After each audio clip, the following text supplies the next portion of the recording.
Kali ini kita bakal bahas sesuatu yang penting banget, yaitu gimana sih Indonesia merancang sebuah rencana induk untuk profesi yang paling menentukan masa depan kita semua, para guru.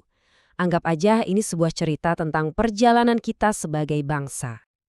Coba deh lihat gambar ini. Menyentuh ya. Inilah inti dari semua yang akan kita bicarakan. Seorang guru, seorang murid. Pada akhirnya semua rencana besar dan kebijakan yang kelihatannya rumit itu tujuannya ya cuma satu, untuk mereka. Untuk orang-orang yang kita lihat setiap hari di sekolah-sekolah di seluruh Indonesia. Nah, ini dia pertanyaan utamanya. Di tengah semua tantangan dan harapan yang ada, gimana caranya negara kita membangun sebuah sistem yang bisa mendukung, memberdayakan, dan juga mengangkat martabat para pendidik? Yuk, kita bedah bareng-bareng jawabannya. Untuk bisa menjawab pertanyaan tadi, kita harus mulai dari akarnya dulu, yaitu visinya. Dan visi ini bukan sesuatu yang baru dibuat kemarin loh. Akarnya itu jauh banget ke belakang, ke sejarah dan misi konstitusional bangsa kita. Semuanya itu dimulai dari kalimat sakti ini. Ini bukan sekedar kutipan biasa yang ada di buku sejarah. Ini adalah janji suci dari para pendiri bangsa kita yang jadi alasan utama kenapa pendidikan itu jadi segalanya buat Indonesia. Dan kerennya, janji dari zaman dulu itu sekarang bertransformasi jadi sebuah misi yang modern. Dari mencerdaskan kehidupan bangsa, jadi pendidikan bermutu untuk semua. Ini bukti kalau visinya itu kuat dan terus berlanjut dari generasi ke generasi. Tentu aja, visi itu kan ide besar ya. Biar nggak cuma jadi angan-angan, visi ini harus dikunci dan diperkuat sama landasan hukum yang kokoh. Nah, inilah beberapa di antaranya. Undang-undang ini yang memastikan kalau cita-cita pendidikan itu bukan cuma wacana, tapi benar-benar jadi prioritas nasional. Oke, visinya udah jelas, dasar hukumnya juga kuat. Terus, gimana caranya visi sebesar itu diubah jadi peta jalan yang strategis buat seluruh negeri? Gimana sebuah ide besar dipecah jadi langkah-langkah nyata? Nah, kenalan dulu nih sama yang namanya Astacita. Gampangnya, anggap aja ini kayak bintang penunjuk arah buat pembangunan nasional kita. Dan pendidikan itu salah satu cahayanya yang paling terang. Dari 8 cita-cita tadi, coba kita zoom in sedikit ke Rencana Pembangunan Jangka Menengah Nasional atau RPJMN. Nah, di sini kita bisa lihat dengan jelas banget posisi pendidikan. Tuh, ada di poin yang ditebalkan sebagai bagian inti dari pembangunan sumber daya manusia. Jadi, ini bukan cuma tempelan, tapi emang jadi fokus utama.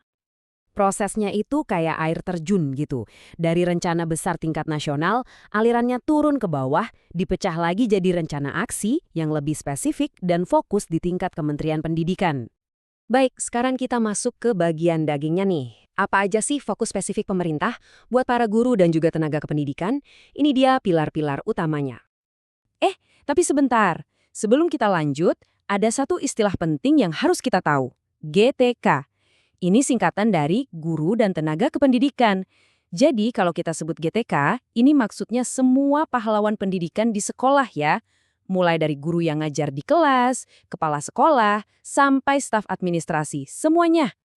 Nah, ini dia 5 langkah inti dalam mengelola GTK. Dan ini bukan cuma daftar acak ya. Coba perhatikan urutannya. Logis banget. Pertama, penuhi dulu kebutuhan gurunya. Kalau udah cukup, sebarin secara adil. Setelah itu, pastikan kesejahteraan dan perlindungannya. Lalu bantu mereka tingkatkan kualifikasi, dan puncaknya kompetensinya diasah terus. Semuanya nyambung. Pilar dan langkah-langkah strategis tadi kedengerannya keren ya. Tapi wujud nyatanya di lapangan kayak apa? Apa aja sih program-program konkret yang dijalankan untuk mewujudkan semua itu? Nah, inilah kapten yang ada di lapangan. Direktorat Jenderal Guru dan Tenaga Kependidikan atau biasa disingkat Ditjen GTK. Merekalah yang jadi mesin penggerak, yang tugasnya menerjemahkan semua rencana di atas kertas jadi kemajuan nyata di sekolah-sekolah kita. Dan ini beberapa senjata andalan mereka. Ada program pendidikan profesi guru atau PPG, ini buat mencetak guru-guru baru yang bersertifikat dan siap tempur. Terus ada program pengembangan karir untuk ngasih penghargaan ke guru dan staf yang berprestasi. Dan banyak lagi program lainnya. Ini yang bikin semua strategi tadi jadi terasa nyata dan gak cuma di atas kertas.